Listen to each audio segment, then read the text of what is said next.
বন্ধুরা, ভাবুন তো সেই মানুষটার কথা, যাকে আপনারা একসময় ছোট করে দেখতেন, যাকে আপনারা ছেড়ে দিয়েছিলেন কারণ তার অবস্থা একটু খারাপ ছিল। কিন্তু আজ সেই মানুষটাই সবার আদর্শ হয়ে উঠেছে। আপনি কি করবেন যদি আপনার অতীত আপনাকে ছোট করে দেখে? যদি আপনারা এই গল্পটা দেখেন, তবে আপনারা শিখতে পারবেন যে কঠোর পরিশ্রম, ধৈর্য এবং সাহস যে কাউকেই পাল্টে দিতে পারে।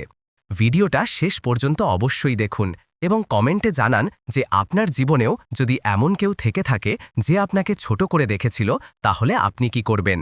আর হ্যাঁ, আমাদের চ্যানেলকে সাবস্ক্রাইব করুন এবং বেল আইকনটি টিপুন, যাতে আপনারা এমন আরও অনুপ্রেরণামূলক গল্প মিস না করেন। মুম্বাইয়ের ঠান্ডা বাতাস সেই সকালে যেন একটু বেশিই বিঁধছিল। আন্ধেরি ইস্টের বিএমডব্লিউ শোরুমের কাছের বড় দরজাটা যেন আলো নয়, অহংকার ঝলকাচ্ছিল।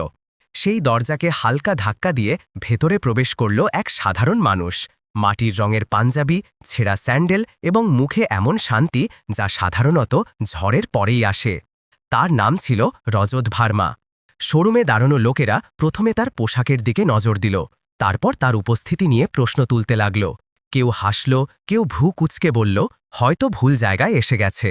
কিন্তু সবচেয়ে বেশি অবাক হলেন একজন মহিলা, যিনি উঁচু হিলে দাঁড়িয়ে হাতে ট্যাবলেট নিয়ে গ্রাহকদের সাথে কথা বলছিলেন। তিনিই ছিলেন কবিতা সিং, রজতের প্রাক্তন স্ত্রী। তার চোখে চেনার একটা হালকা ঝলক দেখা গেল, কিন্তু সঙ্গে সঙ্গেই তা ঘৃণায় পাল্টে গেল, যেন কারোর মনে পড়ে গেল যে সে একসময় কাকে ছেড়ে এসেছিল। রজত, কবিতা তীক্ষ্ণ স্বরে বলল, এটা বিএমডব্লিউ এর শোরুম, কোনো সস্তা বাজার নয়। এখানে তোমার মতো কেউ কি করবে? শোরুমে তোলপাড় বেড়ে গেল। কিছু কর্মচারী এগিয়ে গেল যেন তাকে বাইরে বের করে দিতে চায়। রজত শান্তভাবে দাঁড়িয়ে থাকল। না সে অভিযোগ করল, না রাগ দেখালো, শুধু একটা ঠান্ডা, ক্লান্ত হাসি তার ঠোঁটে এলো। সেই হাসিগুলোতে এতটা কষ্ট থাকে যা কেবল তারাই বোঝে যাদেরকে কেউ একবার হেসে ছোট করে দিয়েছে।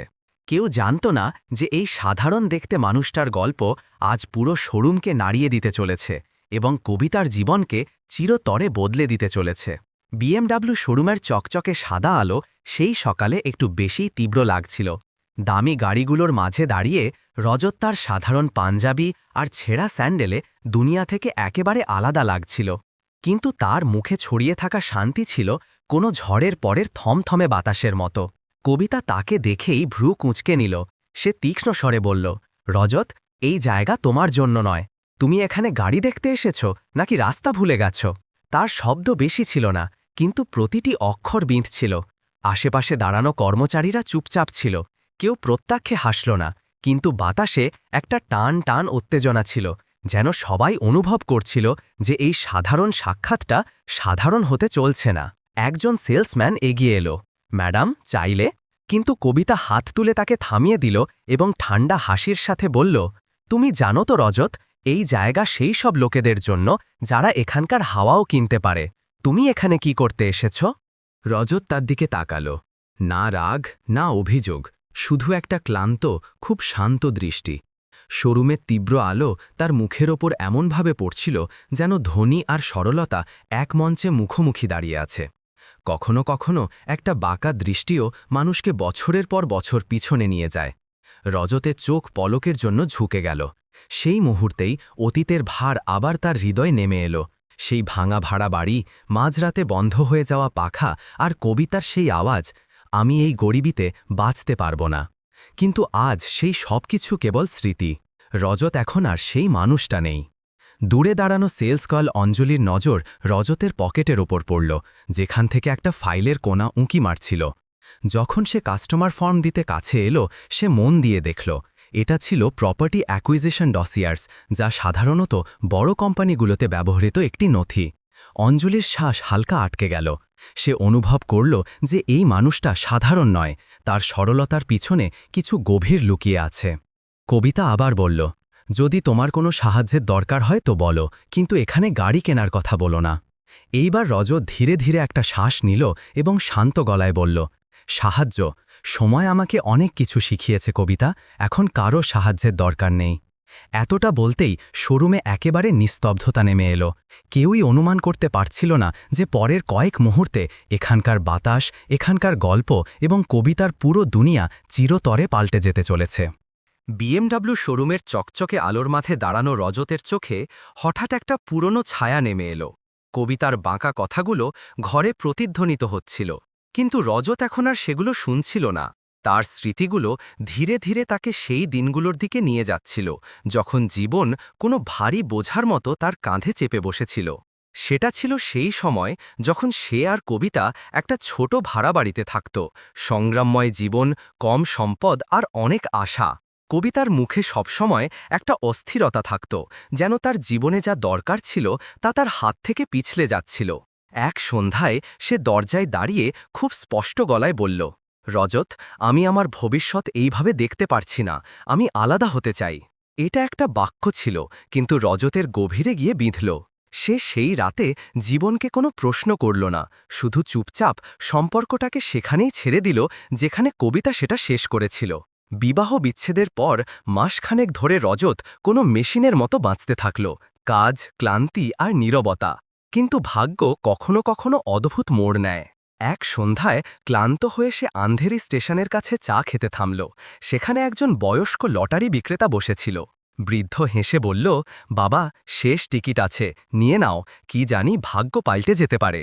রজত পকেটে হাত দিল, মাত্র একটা নোট বাকি ছিল। সে হেসে টিকিটটা নিয়ে নিল। সম্ভবত ভাগ্য পাল্টে যাবে, যেন কোনো মজার অংশ। কিন্তু যখন ফলাফল এলো এবং রজত খবরের কাগজে নিজের নম্বরটা দেখল, তখন তার পা নিজে থেকেই মাটিতে গেঁথে গেল। সেই টিকিটটা ছিল 12 কোটি টাকার। সেই মুহূর্তে তার মনে হলো যেন তার শ্বাস বন্ধ হয়ে গেল। কখনো কখনো মানুষ ভাঙার পরেই বোঝে যে ভাগ্য যে কাউকেই হঠাৎ তুলে দিতে পারে। রজত এই খবর কারোর সাথে ভাগ করেনি, শুধু তার সবচেয়ে কাছের বন্ধু রাঘবের সাথে। রাঘব তাকে বোঝালো, টাকা যদি দেখাও তবে ঝামেলা বাড়বে, এটা সাবধানে রাখো এবং সঠিক জায়গায় লাগাও। এই পরামর্শ রজতের জীবনে দিক নির্দেশিকা হয়ে গেল। তারা একসাথে বসে রিয়েল এস্টেট নিয়ে পড়াশোনা শুরু করল। কোন শহর বাড়ছে, কোথায় জমির ভবিষ্যৎ উজ্জ্বল। রজত পুনে, নাসিক, নবী মুম্বাইয়ের মতো এলাকায় তার প্রথম কেনাকাটাগুলো করল। শুরুটা সহজ ছিল না। প্রথম বছরে একজন দালাল তাকে খারাপ প্লট দিয়ে ধোকাও দিল, কিন্তু সেই ধোকাই তার শিক্ষা হয়ে গেল। সে পিছনে ফিরে তাকাল না। বছর যেতে থাকল এবং রজত মাটি থেকে আকাশ পর্যন্ত দূরত্ব অতিক্রম করল।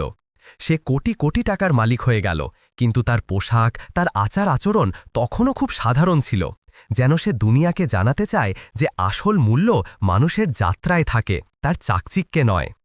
আজ বিএমডব্লিউ শোরুমের আলোয় দাঁড়িয়ে রজতের সেই লম্বা সফর কোনো সিনেমার মতো মনে পড়ছিল।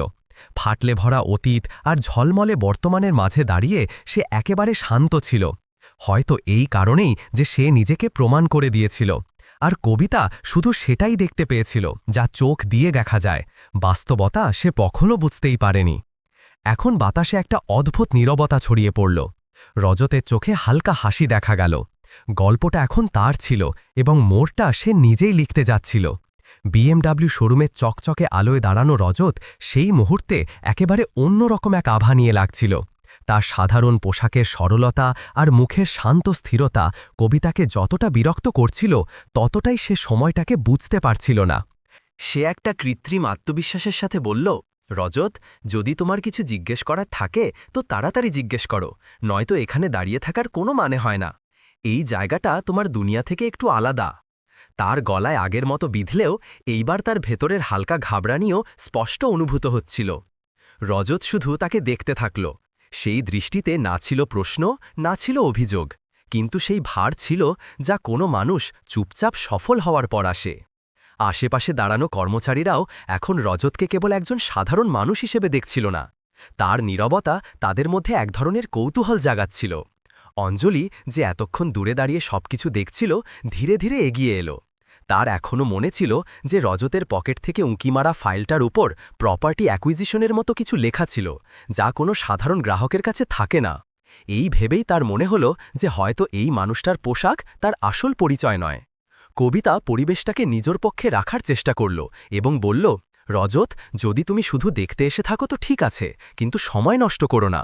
এখানে কাজ করা লোকেদেরও একটা সময়সীমা থাকে। তার শব্দ হালকা ছিল, কিন্তু দৃষ্টি তখনও বাঁকা ছিল, যেন সে রজতের উপস্থিতিকে কোনোভাবে প্রত্যাখ্যান করতে চায়। রজত ধীরে ধীরে পকেটে হাত দিল এবং একটা ছোট পুরনো কার্ড হোল্ডার বের করল। সেটা একেবারেই সাধারণ ছিল, যেন কোনো পুরনো সফরের সঙ্গী। সে সেটা খুলল এবং একটা কার্ড বের করে শান্তভাবে টেবিলের ওপর রাখল। অঞ্জলির নজর কার্ডের ওপর পড়তেই তার শ্বাস থেমে গেল। সেটায় স্পষ্ট লেখা ছিল, রজত ভার্মা, প্রতিষ্ঠাতা পরিচালক, Verma realty infrastructure private limited. এটাই ছিল সেই কোম্পানি যার নাম রিয়েল এস্টেট ইন্ডাস্ট্রিতে গত কয়েক বছর ধরে দ্রুত উঠে আসছিল। কবিতা কার্ডটা দেখেই তার মুখটা এক মুহূর্তের জন্য জমে গেল, চোখ বড় হয়ে গেল, ঠোঁট কাঁপতে লাগল এবং তার আওয়াজ চাপা সুরে বাইরে এলো, এটা তুমি, এই কোম্পানি? রজত শান্ত গলায় বলল, হ্যাঁ কবিতা, সেই রজতই আমি। শুধু পার্থক্য এই যে তুমি যেখানে গল্পটা শেষ করে দিয়েছিলে, আমার জীবন সেখান থেকে একটা নতুন অধ্যায় শুরু করেছে। শোরুমে নিস্তব্ধতা নেমে এলো। এখন সবার নজর ছিল রজতের দিকে, সেই মানুষটার দিকে যাকে কিছুক্ষণ আগেও কেউ গুরুত্ব দেয়নি। কবিতার মুখে অবিশ্বাস, ভয় আর অনুতাপের মিশ্রণ ছিল। রজতের চোখ তার দিক থেকে সরে এখন ঘরের দিকে ঘুরল, যেন সে দুনিয়াকে জানাতে চায় যে আসল গল্প সবসময় নীরবতার পিছনেই লেখা হয়। সেই মুহূর্তে কেউ জানত না এটা তো কেবল শুরু। এরপর যা হতে যাচ্ছিল তা কবিতার দুনিয়াকে পুরোপুরি বদলে দেবে।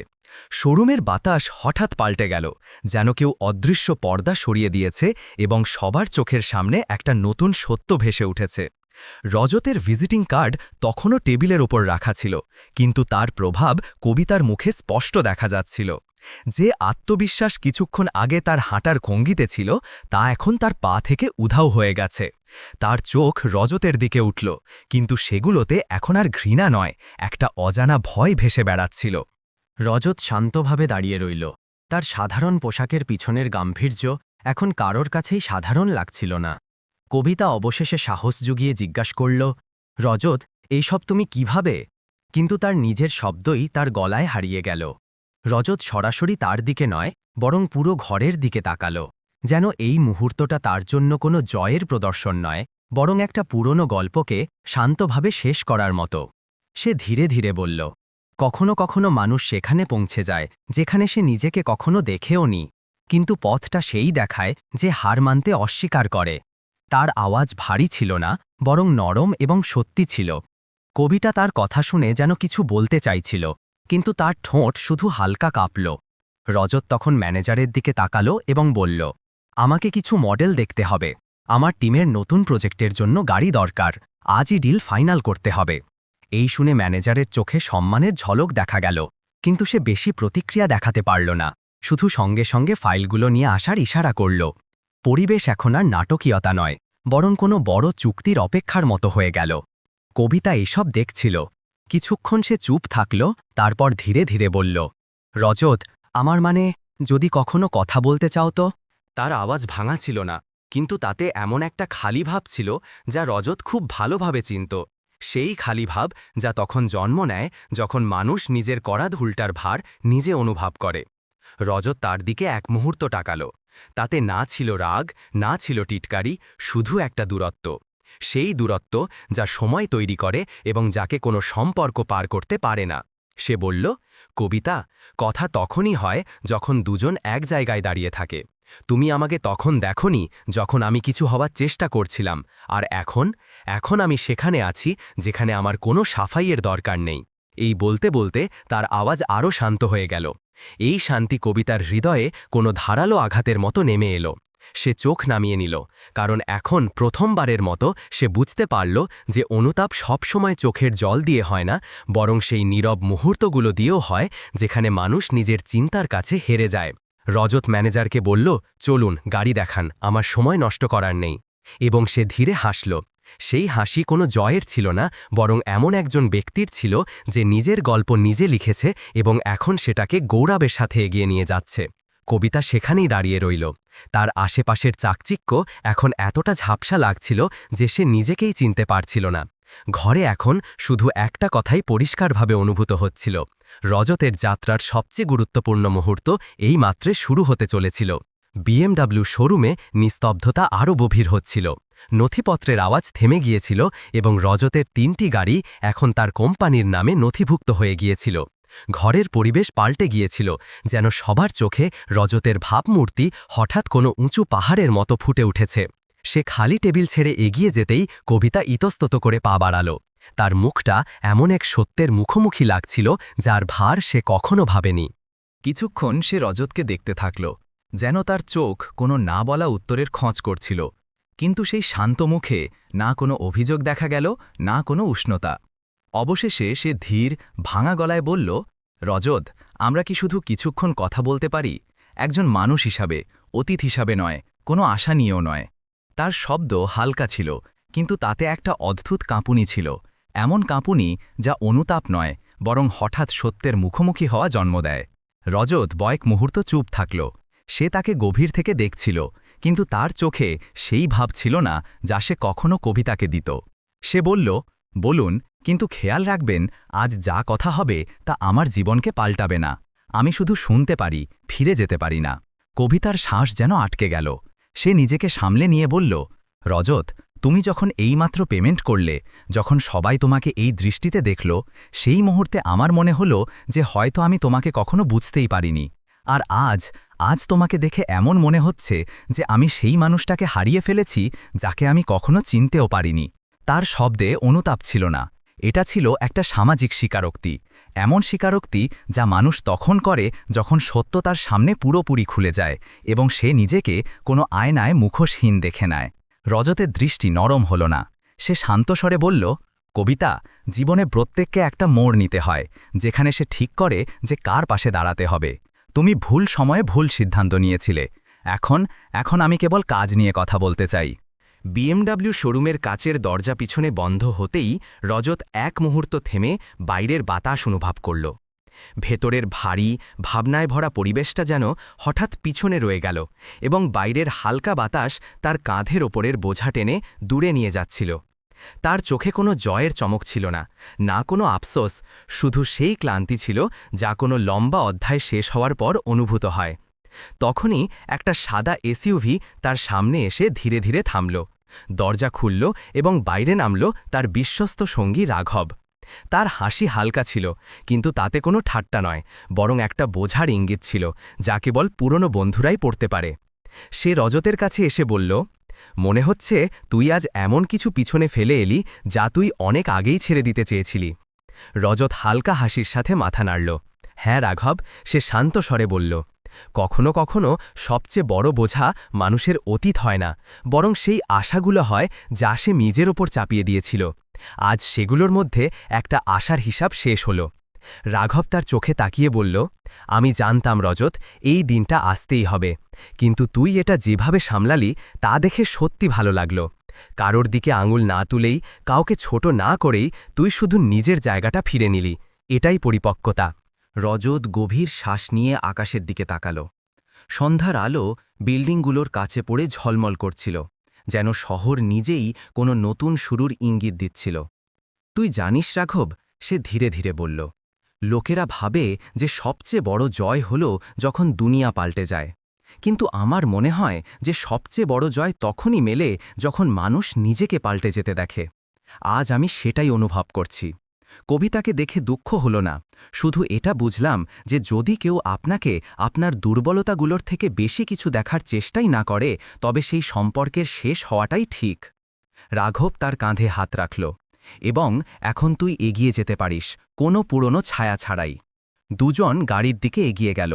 রজত দরজা খুলল, কিন্তু বসার আগে থেমে গেল, যেন কোনো পুরনো স্মৃতি ধীরে ধীরে তার কাঁধ ছুঁয়েছে।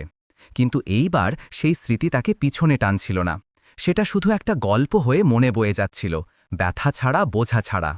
জানিস, রজত ধীরে ধীরে বলল, মুম্বাই আমাকে অনেক কিছু শিখিয়েছে, কিন্তু সবচেয়ে বড় শিক্ষা এই যে প্রত্যেক মানুষের মাটি আলাদা হয়।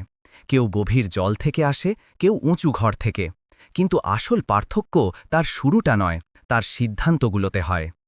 এসইউভি রাস্তায় এসে ধীরে ধীরে চলতে শুরু করল। বাইরে বিল্ডিংগুলোর আলো জ্বলতে শুরু করেছিল, প্রতিটি জানালা একটা নতুন আশার মতো জ্বলছিল। রজত সেই আলোগুলোর দিকে তাকাতে তাকাতে বলল, এখন আমি চাই যে কিছু তরুণ তাদের দিক খুঁজে পাক, যারা মনে করে যে পরিস্থিতি তাদের থামিয়ে দিচ্ছে। তাদের দেখাতে চাই যে গন্তব্য টাকা দিয়ে নয়, বরং উদ্দেশ্য দিয়ে তৈরি হয়। রাঘব হাসল, তাহলে চল শুরু করি, তুইও তৈরি আর দুনিয়াও।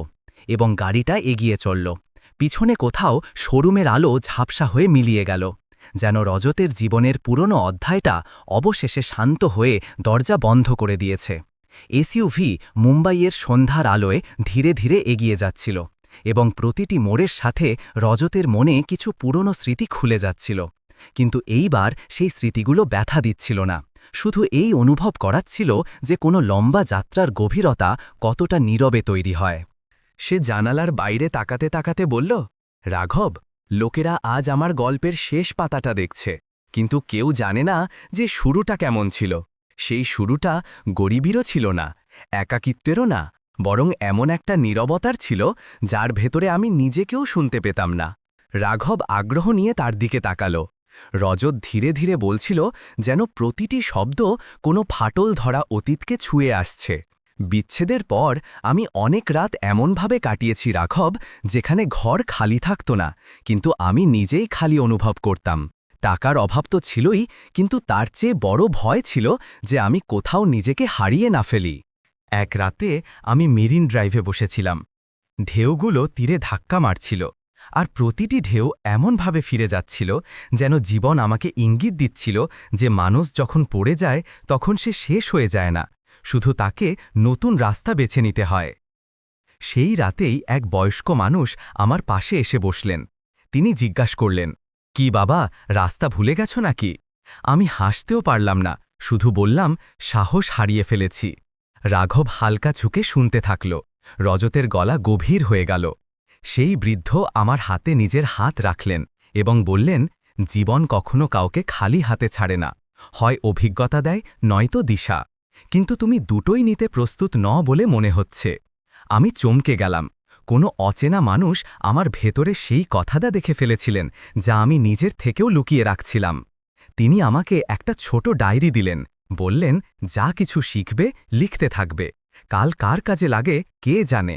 বাস সেই মুহূর্তেই আমার মনে হলো যে আমি নিজেকে থামাতে পারব না। আমার দিক নির্দেশ দরকার ছিল, এখন আমাকে শুধু চেষ্টা করতে হতো। এসইউভি একটা সেতুর ওপর উঠছিল।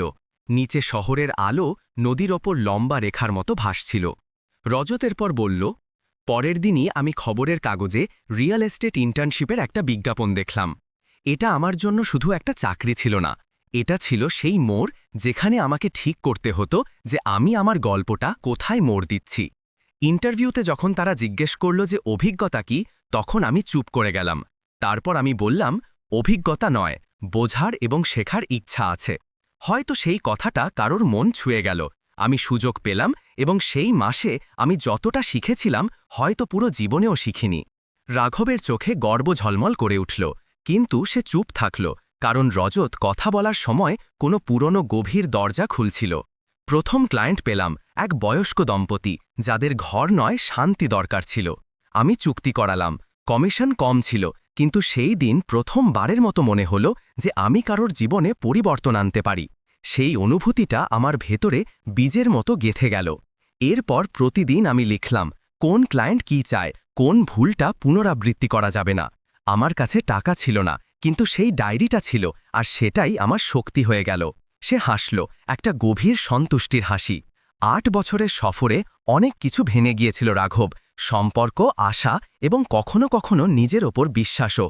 কিন্তু একটা জিনিস ভাঙেনি, ডায়েরিতে লেখা সেই প্রথম লাইনটা, দিশা পেলে গন্তব্যের চিন্তা করো না।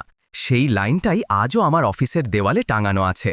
রাঘব ইঞ্জিনের গতি তমালো এবং ধীরে গলায় বলল, এবং তুমি আজ সেই দিশার সবচেয়ে সুন্দর উদাহরণ রজত। রজত জানালার বাইরে তাকাতে তাকাতে ধীরে ধীরে বলল, গল্প এখনও শেষ হয়নি রাঘব, এখন আমার পালা অন্য কাউকে দিশা দেখানোর। এসইউভি শহরের হালকা আলোয় এগিয়ে যাচ্ছিল, কিন্তু রজতের চোখ বাইরের দৃশ্যগুলোর উপর স্থির ছিল না। তার চোখ সেই জায়গাগুলোকে দেখছিল যেখানে জীবন অন্য কোনো রূপে শ্বাস নেয়। ফুটপাথে বসা ছেলেমেয়েরা, পুরনো বাড়ির ভাঙা ছাদগুলো, এবং সেই সব মুখ যাদের আশাগুলো প্রায়ই আওয়াজ হওয়ার আগেই থেমে যায়। রাঘব তার নীরবতা অনুভব করে জিজ্ঞেস করল, কি ভাবছিস? রজত গভীর শ্বাস নিয়ে বলল, রাঘব, আমার জীবনে যে পরিবর্তনটা এলো সেটা শুধু কঠোর পরিশ্রমের কারণে ছিল না। কেউ আমাকে সামলেছিল, বুঝেছিল। আর শহরে হাজার হাজার মানুষ আছে যারা একটা ধাক্কা, একটা বিশ্বাস বা একটা সুযোগও পায় না। আমি সেই অভাবটা পূরণ করতে চাই। এসইউভি একটা সরু রাস্তা পেরিয়ে প্রধান সড়কে এলো। রজতের মুখ গাড়ির আলোয় ঝলমল করছিল, শান্ত কিন্তু ভেতরে গভীর পর্যন্ত স্থির। আমি একটা নতুন প্রজেক্ট শুরু করতে চাই, সে বলল, কিন্তু এটা কোনো সাধারণ সংস্থার মতো হবে না। আমি সেই তরুণদের তুলে ধরতে চাই যাদের কাছে না সম্পদ আছে, না পথনির্দেশ, না আত্মবিশ্বাস। রজত তার অফিসের দিকে ফিরে আসে, সিদ্ধান্ত নেয় যে সে নয়া জীবন প্রজেক্ট শুরু করবে। আমি চাই যে তারা প্রথমবারের মতো অনুভব করুক যে কেউ আছে যে তাদের স্বপ্নে বিশ্বাস করে। রাঘব মন দিয়ে এটা শুনল, তারপর বলল, এই পদক্ষেপটা বড় রজত, এত বড় যে এটাকে সামলানোর জন্য একটা মজবুত ভিত্তি দরকার। রজত মাথা নাড়ল। আমি সেই ভিত্তি তৈরি করে নিয়েছি। আমার কোম্পানির সিএসআর ফান্ড গত 2 বছর ধরে অস্পর্শিত পড়ে আছে। এছাড়াও আমি আমার মুনাফা থেকে একটা আলাদা কর্পাস তৈরি করেছি। এই প্রজেক্টটা দান হবে না, এটা বিনিয়োগ হবে মানুষের ভবিষ্যতে। তাদের বিনামূল্যে ট্রেনিং দেব, প্রযুক্তি, ব্যবসা, যোগাযোগ এবং আসল বাজারের অভিজ্ঞতা। কিন্তু এর উদ্দেশ্য তাদের শুধু বাঁচিয়ে রাখা হবে না, বরং তাদের দাঁড় করানো হবে। এসইউভি একটা বড় বিল্ডিংয়ের সামনে থামল, যেটায় লেখা ছিল Rajat group, building people, not just buildings. রাঘব হাসল। তুই এই ট্যাগলাইনটা গত মিটিংয়ে পাল্টেছিলি, তাই না? মনে হচ্ছে এবার এর আসল মানে সামনে আসতে চলেছে। রজতের চোখে একটা লম্বা গভীর ঝলক দেখা গেল। হ্যাঁ, এখন এর অর্থ শুধু কোম্পানির পরিচিতি নয়, এটা আমার পরিচিতি। তারা গাড়ি থেকে নেমে অফিসের দিকে এগিয়ে গেল। রাতের বাতাসে একটা অদ্ভুত শক্তি ছিল, যেন শহর নিজেই রজতের সিদ্ধান্ত শুনছিল। সে বলল, আমি যখন মেরিন ড্রাইভের সেই রাতের কথা মনে করি, তখন অনুভব করি যে কেউ আমাকে রাস্তা দেখায়নি, শুধু একজন ব্যক্তি আমাকে এতটাই বলেছিল যে আমি আবার উঠে দাঁড়াতে পারি। আমার মনে হয় কখনো কখনো মানুষের হাত ধরার নয়, শুধু কারোর আওয়াজ শোনার দরকার হয়। আমি সেই আওয়াজ হতে চাই। রাঘব দরজা খুলতে খুলতে বলল, তুই ভাবছিস না রজত, তুই ইতিহাস তৈরি করতে যাচ্ছিস। রজত হালকা হাসি দিল। আমি ইতিহাস নয়, অভ্যাস পাল্টাতে চাই। এই অভ্যাস যে আমরা স্বপ্নগুলোকে শুধু ধনীদের জিনিস মনে করি। অফিসের লিফটে প্রবেশ করার সময় রজত শেষ সিদ্ধান্ত নিল। কাল সকালে প্রেস কনফারেন্স হবে। নতুন নয়া জীবন প্রকল্পের ঘোষণা সেখানেই হবে। এখন সময় এসেছে যে আমার গল্প কারুর নতুন শুরু হয়ে উঠুক। এবং সেই মুহূর্তে লিফটের বন্ধ হওয়া দরজাগুলো যেন একটা নতুন অধ্যায়কে জন্ম দিল। মুম্বাইয়ের সকাল হালকা রোদের সাথে জেগে উঠছিল, কিন্তু রজতের অফিসের বাইরে ছিল অসাধারণ ভিড়। মিডিয়া ভ্যান, ক্যামেরার সারি, সাংবাদিকদের উৎসাহ, প্রতিটি মুখ এই ইঙ্গিত দিচ্ছিল যে আজকের দিনটা সাধারণ হবে না। রজত সাধারণ দিনগুলোতে এমন ভিড় থেকে দূরেই থাকত, কিন্তু আজ সেই ভিড় তার জন্য নয়, বরং একটা নতুন চিন্তাভাবনার জন্য জড়ো হয়েছিল। লবিতে রাঘব হাতে ফাইল নিয়ে দাঁড়িয়েছিল। সে রজতের কাছে এসে বলল, সবাই তৈরি, বোর্ডও বসে গেছে, সবার আশা অনেক বড়। রজত একটা শান্ত, ভারসাম্যপূর্ণ হাসির সাথে উত্তর দিল, আশা যত বড় হয়, দায়িত্ব তত গভীর হয়। আমাকে শুধু সেটাই পালন করতে হবে। কনফারেন্স হলে পা রাখতেই হাততালির ঢেউ উঠল। ক্যামেরার ফ্ল্যাশলাইট তার মুখে পড়ছিল, কিন্তু রজতের নজর ভিড়ের দিকে নয়, বরং ভেতরের জমা হওয়া চিন্তাভাবনার দিকে ছিল। সে মাইকের সামনে দাঁড়ালো এবং কয়েক মুহূর্ত না বলে দাঁড়িয়ে থাকল, যেন সঠিক শব্দগুলো নিজে থেকেই তার মনের স্তরগুলো থেকে ওপরে আসতে চায়। তারপর সে বলল, বন্ধুরা, আজ আমি কোনো সম্পত্তি লঞ্চ করতে আসিনি, না কোনো ব্যবসার উন্নতির চার্ট দেখাতে। আমি এসেছি এটা বলতে যে গত 2 বছর ধরে আমার কোম্পানির সিএসআর ফান্ডকে আমরা ছুঁইনি, কারণ আমি জানতাম যে এর ব্যবহার কোনো সাধারণ প্রকল্পে হওয়া উচিত নয়।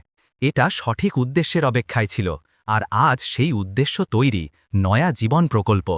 এটা সেই তরুণদের জন্য যাদের স্বপ্ন আছে কিন্তু সম্পদ নেই, ইচ্ছাশক্তি আছে কিন্তু দিক নেই। আমরা তাদের দক্ষতা দেব, পরামর্শদাতা দেব, এবং যদি তারা তৈরি হয় তবে তাদের প্রথম পদক্ষেপ নেওয়ার জন্য তহবিলও দেব। এই কর্মসূচি কোনো দানের মতো চলবে না, এটা অংশীদারিত্বের মতো চলবে। আমরা তাদের পাশে দাঁড়াবো, কিন্তু তাদের যাত্রা তারা নিজেই ঠিক করবে। হলে হাততালির আওয়াজ প্রতিধ্বনিত হল। সাংবাদিকরা হাত তুলে প্রশ্ন করা শুরু করল, এটা কি পুরোপুরি বিনামূল্যে হবে? রজত স্পষ্ট স্বরে বলল, হ্যাঁ, কিন্তু এটাকে বিনামূল্যে বলাটা ঠিক হবে না।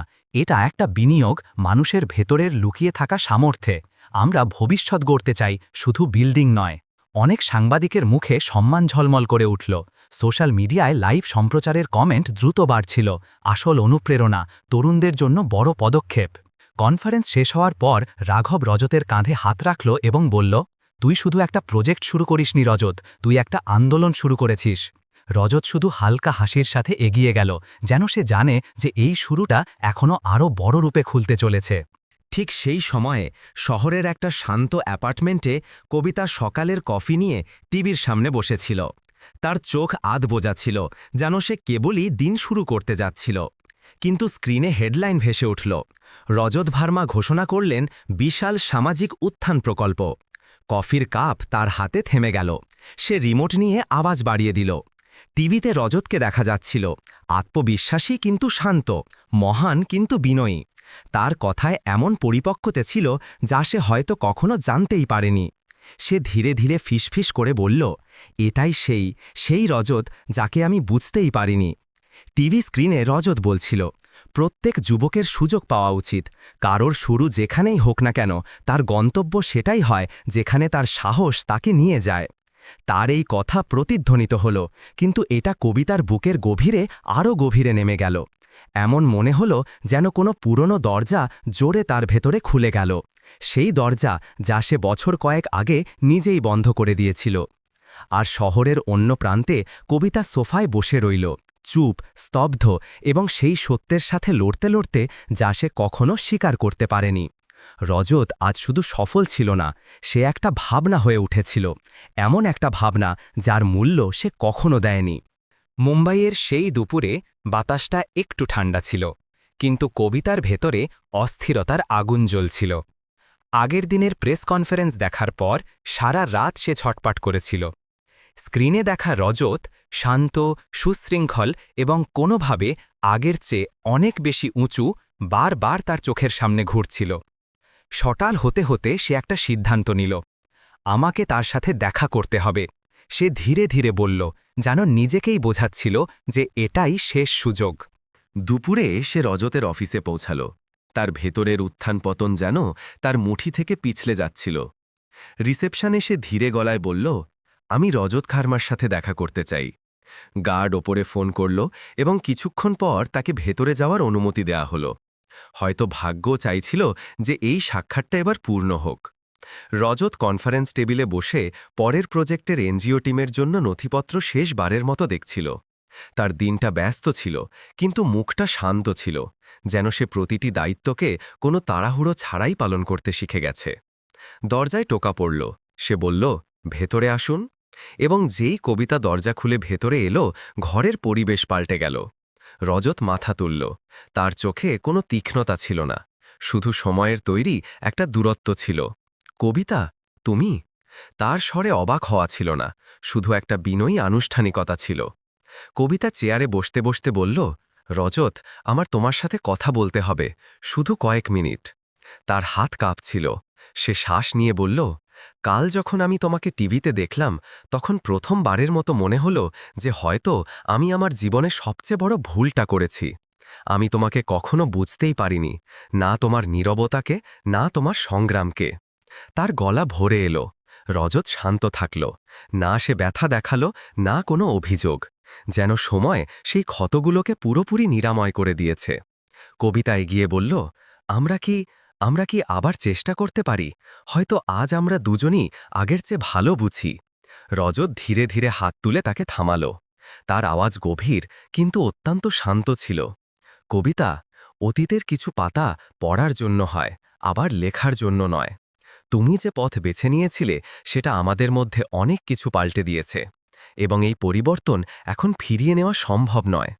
তোমার সিদ্ধান্ত তোমার জন্য কঠিন ছিল, কিন্তু সেটা আমাকে একটা নতুন দিক নির্দেশ দিয়েছে। আজ আমি সেই মানুষটা নই যে কখনো তোমার অবজ্ঞার চোখে দাঁড়িয়ে কাঁপত। কবিতার চোখ থেকে জল গড়িয়ে পড়ল। তাহলে তোমার মনে আমার জন্য কিছুই বাকি নেই? তার আওয়াজ ভেঙে যাচ্ছিল। রজত বলল, কিছু বাকি আছে তো, শুধু শুভকামনা। না কোনো অভিযোগ আছে, না কোনো অপেক্ষা। কিন্তু আমি আজ যেখানে আছি, সেখানে আমার পা এমন কোনো অতীতের দিকে ঘুরতে পারে না যা আমাকে আবার সেখানেই ফেলে দেবে। তার এই কথা কবিতাকে ভেতর পর্যন্ত বিঁধে গেল। সে চেয়ারটা ধরল, যেন হঠাৎ মাটি কেঁপে উঠেছে। তখনই আবার দরজা খুলল। দুজন লোক ফাইল নিয়ে ভেতরে এলো। স্যার, এনজিও টিম রিসেপশনে পৌঁছে গেছে। সন্ধ্যার মিটিংয়ের জন্য সব তৈরি। তাদের স্বরে সম্মান এবং উৎসাহ দুটোই ছিল। কবিতা এটা শুনল এবং এটাই সেই মুহূর্ত ছিল যখন তার ভেতরে কিছু পুরোপুরি ভেঙে গেল। রজত এখন আর সেই একাকী মানুষটার মতো ছিল না, যাকে সে কখনো ছেড়ে চলে গিয়েছিল। সে এখন একটা উদ্দেশ্যের সাথে যুক্ত মানুষ, শতাধিক মানুষের আশার কেন্দ্র। তার জীবনে এখন এমন কোনো জায়গা ছিল না যেখানে পুরনো ছায়া আবার প্রবেশ করতে পারে। কবিতা দাঁড়ানোর চেষ্টায় টলমল করল। রজত বিনম্রভাবে বলল, খেয়াল রেখো কবিতা, তুমি খুশি থেকো, এটাই চাইব। এই বাক্যগুলো তীক্ষ্ণ ছিল না, কিন্তু সেগুলোতে একটা চূড়ান্ত রেখা ছিল, যা প্রতিটি গল্পে তখনই আঁকা হয় যখন সেটা সত্যিই শেষ হয়ে যায়। কবিতা কিছু না বলেই বাইরে চলে গেল। দরজা বন্ধ হতেই রজত একটা লম্বা শ্বাস নিল। তার মুখে গর্ব নয়, না কঠোরতা, শুধু একটা শান্তি ছিল। সে বুঝে গিয়েছিল যে আজ সে তার জীবনের একটা ভারী পাতা চিরকালের জন্য উল্টে দিয়েছে। মুম্বাইয়ের সন্ধ্যা ধীরে ধীরে রাতে মিশছিল, কিন্তু শহরের আওয়াজগুলো কবিতার ভেতরে নেমে আসা নীরবতাকে ভাঙতে পারছিল না। রজতের অফিস থেকে ফেরার সময় তার মনে হয়েছিল যে হয়তো বাতাস তার মনের ভার হালকা করবে, কিন্তু বাড়ি পৌঁছাতেই যেন ঘরের দেওয়ালগুলো তার সব ক্লান্তি ধরে নিল। সে দরজা বন্ধ করে আয়নার সামনে দাঁড়াল। সেখানে সে নিজের মুখ দেখল, ক্লান্ত, ভাঙা এবং খুব ছোট। এটা সেই কবিতা ছিল না যে কখনো নিজেকে দুনিয়ার কেন্দ্রে মনে করত। সে ধীরে ধীরে চেয়ারে বসে পড়ল এবং মাথা নিচু করল। তার শ্বাস ভারী হচ্ছিল, যেন প্রতিটি শ্বাস তার পুরনো সিদ্ধান্তগুলোর যন্ত্রণা নিয়ে আসছিল। সে ফিসফিস করে বলল, আমি এত ভুল কিভাবে বুঝলাম? কি চোখ ছিল আমার, নাকি আমার হৃদয়ই অন্ধ ছিল? সেই রাতে প্রথমবারের মতো সে অনুভব করল যে একাকিত্ব শুধু তখনই আসে না যখন কেউ ছেড়ে চলে যায়। একাকিত্ব তখন আসে যখন মানুষ নিজের বোধশক্তির কাছে হেরে যায়। আর কবিতা সেই হারের মাঝখানে বসেছিল। ঘরের নীরবতা আরও তীব্র হল। বাইরে শহর চলছিল, মানুষ ছুটছিল, স্বপ্ন তৈরি হচ্ছিল, কিন্তু কবিতার দুনিয়া সেখানেই থেমে গেল যেখানে তার অনুতাপ শুরু হয়েছিল। কবিতা তার ঘরের মাঝখানে বসেছিল। তার সামনে দুটো স্তূপ রাখা ছিল। একটিতে পুরনো নথিপত্র, যার মধ্যে বিচ্ছেদের কাগজপত্রও ছিল, এবং অন্যটিতে পাসপোর্ট, ভিসা ফর্ম এবং কিছু ফ্লাইটের বিবরণ। সে লম্বা সময় ধরে দুটোই দেখল। সে জানালা খুলল না, আলো দেখল না। আজ তার চোখকে দুনিয়ার নয়, নিজের সত্যের মুখোমুখি হতে হতো। ধীরে ধীরে সে পাসপোর্টের স্তূপটা তুলে নিল এবং নিজেকে বলল, হয়তো এখন আমারও একটা নতুন শুরু দরকার, এমন শুরু যেখানে আমি নিজের ভুলের ছায়ায় না বাঁচি। তার চোখ যদিও ভেজা ছিল না, কিন্তু আওয়াজে একটা স্বীকারোক্তি ছিল, সেই স্বীকারোক্তি যা কোনো মানুষকে ভেতর থেকে পাল্টে দেয়। এবং এইভাবে সেই একই শহরে দুটো জীবন দুটো আলাদা দিকে এগিয়ে যাচ্ছিল, একটা আলো ছড়ানোর জন্য এবং একটা নিজের অন্ধকার পথগুলো থেকে বেরিয়ে আসার জন্য। ঠিক সেই সময় শহরের অন্য প্রান্তে রজত তার অফিসে পরের মিটিংয়ের জন্য প্রস্তুত ছিল। লম্বা দিন সত্ত্বেও তার চোখে ক্লান্তির জায়গায় একটা স্থির বিশ্বাস ছিল, সেই বিশ্বাস যা কোনো বড় কাজের কাঁধে চড়ে আসে। এনজিও টিম তার সামনে বসেছিল এবং স্ক্রিনে প্রকল্পের পরিকল্পনা বিস্তারিতভাবে দেখানো হচ্ছিল। রজত স্লাইডের দিকে ইঙ্গিত করে বলল, আমাদের শুধু দক্ষতা দিলেই হবে না, আমাদের এমন পরিবেশ তৈরি করতে হবে যেখানে এই তরুণরা নিজের ওপর বিশ্বাস করতে শেখে। তাদের ভেতরে আগুন আছে, শুধু তাকে হাওয়া দেওয়ার মতো কেউ মেলেনি, আমরাই সেই হাওয়া হব। টিমের লোকেরা তার কথা গভীর মনোযোগ দিয়ে শুনছিল। রাঘব ধীরে বলল, রজত, তোমার পরিকল্পনা যতটা স্পষ্ট ততটাই প্রয়োজনের সাথে যুক্ত। মনে হচ্ছে তুমি শুধু প্রকল্প তৈরি করনি, নিজের চিন্তাকে রূপ দিয়েছ। রজত হালকা হাসির সাথে বলল, আমি শুধু এতটাই চাই যে কোনো ছেলে বা মেয়ে যে জীবনে বন্ধ দরজা দেখেছে, তারা যেন অনুভব করে যে একটি দরজা তাদের জন্যও খুলতে পারে। এরপর নথিপত্র নিয়ে শেষ আলোচনা হলো। প্রতিটি বিষয়ে রজতের দৃঢ়তা স্পষ্ট দেখা যাচ্ছিল। কোথায় কেন্দ্র তৈরি হবে, কোন সম্প্রদায়কে প্রথমে অন্তর্ভুক্ত করা হবে, পরামর্শদাতা চক্র কেমন হবে। তার টিম তার সিদ্ধান্তগুলোর স্পষ্টতা দেখে প্রভাবিত ছিল। অনেক সময় মনে হচ্ছিল যেন সে শুধু পরিকল্পনা বোঝাচ্ছে না, বরং নিজের পুরনো অসম্পূর্ণ স্বপ্নকে আকার দিচ্ছে। যখন সকল সদস্য প্রকল্পে সম্মতি জানালো, রজত শেষ নথিতে স্বাক্ষর করল। ঠিক সেই মুহূর্তে নয়া জীবন প্রকল্প আনুষ্ঠানিকভাবে অস্তিত্বে এলো। ঘরে হাততালি প্রতিধ্বনিত হল। রজত মাথা ঝুঁকালো এবং ভেতরে কোথাও একটা পুরনো ব্যথা ধীরে ধীরে গলে যেতে শুরু করল, ঠিক যেমনভাবে রং জলে মিশে ধীরে ধীরে উধাও হয়ে যায়। সে জানত যে এই সফর শুধু তার একার থাকবে না, এই সফর এখন শত শত আশার পথ তৈরি করবে। ওদিকে কবিতা জানালার কাছে গেল না। সে পর্দা সরিয়ে আলো দেখার বদলে পর্দা বন্ধ করে দিল, যেন দুনিয়া থেকে নিজেকে লুকাতে চায়। সে তার বিছানায় বসে পড়ল, দু হাতে মুখ ঢাকল, চোখের জল নিজে থেকেই গড়িয়ে পড়তে লাগল। তার অনুভব হলো যে রজত তার কাছ থেকে দূরে চলে যায়নি, সে তো এতটা ওপরে উঠে গেছে যে এখন তার দুনিয়ায় ফেরা তার পক্ষে সম্ভবই নয়। আর রজত, সে নতুন পথে এগিয়ে চলছিল, সেই পথে যেখানে তার পদক্ষেপের সাথে অন্য কারোর আশাও চলতে যাচ্ছিল। পরের দিন সকালে মুম্বাইয়ের বাতাস অস্বাভাবিকভাবে হালকা ছিল, যেন শহর নিজেই কোনো নতুন শুরুর অপেক্ষায় আছে। আগের রাতে এনজিও টিমের সাথে প্রস্তুতি শেষ করার পর আজ রজত প্রথমবারের মতো তার নয়া জীবন প্রকল্পের সেই তরুণদের সাথে দেখা করতে যাচ্ছিল, যাদের জন্য এই পুরো উদ্যোগটা তৈরি করা হয়েছিল। সে অফিসে পৌঁছালো তো দেখল যে কনফারেন্স হলে ইতিমধ্যেই প্রায় 50 জন তরুণ বসে আছে, কেউ সংকোচে, কেউ অস্থিরতায় এবং কেউ কেউ এমন যাদের মুখে যেন কোনো অদৃশ্য বোঝা ছিল। কিন্তু তাদের চোখে যে জিনিসটা রজতের সাথে সাথেই চোখে পড়ল সেটা ছিল একটা হালকা ঝলক, যেন আশা এখনও নিভে যায়নি, শুধু বাতাসের একটা ঝলকের অপেক্ষায় আছে। রাঘব তার কাঁধে হাত রেখে বলল, এদের দেখ রজত, মনে হয় আজ তোর সফর শুধু তোর জন্য থাকেনি। রজত একটা ধীর হাসির সাথে সম্মতি জানালো। হয়তো সত্যি এটাই রাঘব, কখনো মনে হতো যে জীবন আমাকে মোড় দিয়েছে, কিন্তু আজ বুঝতে পারছি যে সেই মোড়গুলোই আমাকে এখানে এনেছে। হলে যেই রজত মঞ্চে পৌঁছালো, একটা শান্ত শক্তি ছড়িয়ে পড়ল। সে কোনো উপস্থাপনার সাহায্য নিল না, শুধু মন থেকে কথা বলা শুরু করল। আমি এখানে আপনাদের এটা বলতে আসিনি যে আপনাদের কি হতে হবে, বরং এটা বলতে এসেছি যে আপনারা সেটা হওয়ার ক্ষমতা আগে থেকেই রাখেন। আমি যখন আমার যাত্রা শুরু করার চেষ্টা করছিলাম, আমার কোনো পথপ্রদর্শক ছিল না। আজ যদি আমি কিছু করতে পারছি, তবে শুধু এই কারণে যে আমি থেমে যাওয়া বেছে নিইনি। এটাই আমি আপনাদের কাছ থেকে চাই, নিজেকে ছেড়ে দেবেন না। পিছনে বসা এক রোগা ছেলে হঠাৎ দাঁড়িয়ে গেল, তার আওয়াজ হালকা কিন্তু সত্যি ছিল। স্যার, যদি চেষ্টা করতে করতে ক্লান্ত হয়ে যাই তো? রজত তার দিকে তাকাতে তাকাতে বলল, ক্লান্ত হওয়াও দরকারি, ক্লান্ত পাও গন্তব্যে পৌঁছায়, যদি মানুষ থামার কারণ খোঁজার বদলে এগিয়ে যাওয়ার কারণ খুঁজে নেয়। ছেলেটির মুখে একটা বিশ্বাসের মতো কিছু নেমে এলো। অনেক যুবকের শ্বাস হালকা হয়ে গেল, যেন তাদের কাঁধ থেকে কোনো অদৃশ্য ওজন নেমে যাচ্ছিল। রজতের ভেতরে এক মুহূর্তের নীরবতা এলো, তার নিজের পুরনো রূপটা মনে পড়ে গেল, সেই যে কখনো এমন প্রশ্ন নিজের ভেতরে চেপে ঘুরত কিন্তু জিজ্ঞেস করার সাহস পেত না। ওরিয়েন্টেশন শেষ হলে একটা তরুণী রজতের কাছে এলো, তার মুখে ভয় আর আশা একসাথে ছিল। সে বলল, স্যার, আপনিই বলেছিলেন যে ভয়কে অভ্যাসে পরিণত হতে দেবেন না। আপনি যদি সেই কথা না বলতেন তবে আমি আজ এখানে থাকতাম না। রজতের এক মুহূর্তের জন্য মনে হলো যেমন সময় তার সামনে থেমে গেছে। তার মনেও পড়ছিল না যে সে এমন কথা কাকে বলেছে, কিন্তু তার গলায় এতটাই সত্যি ছিল যে রজতের গলা ভারী হয়ে গেল। সে ধীরে ধীরে বলল, এখন যখন তুমি প্রথম পদক্ষেপ নিয়েছ, আগের রাস্তা নিজেই তোমাকে শক্তি দেবে। দিন পেরিয়ে যেতে যেতে রজত খালি হলে একা দাঁড়িয়েছিল। চেয়ারগুলো শান্ত ছিল, কিন্তু ঘরে আশার একটা অদৃশ্য ঝলক ছড়িয়েছিল। তার মনে হলো যেন তার জীবন প্রথমবারের মতো কোনো সুনির্দিষ্ট অর্থে ভরে গেছে।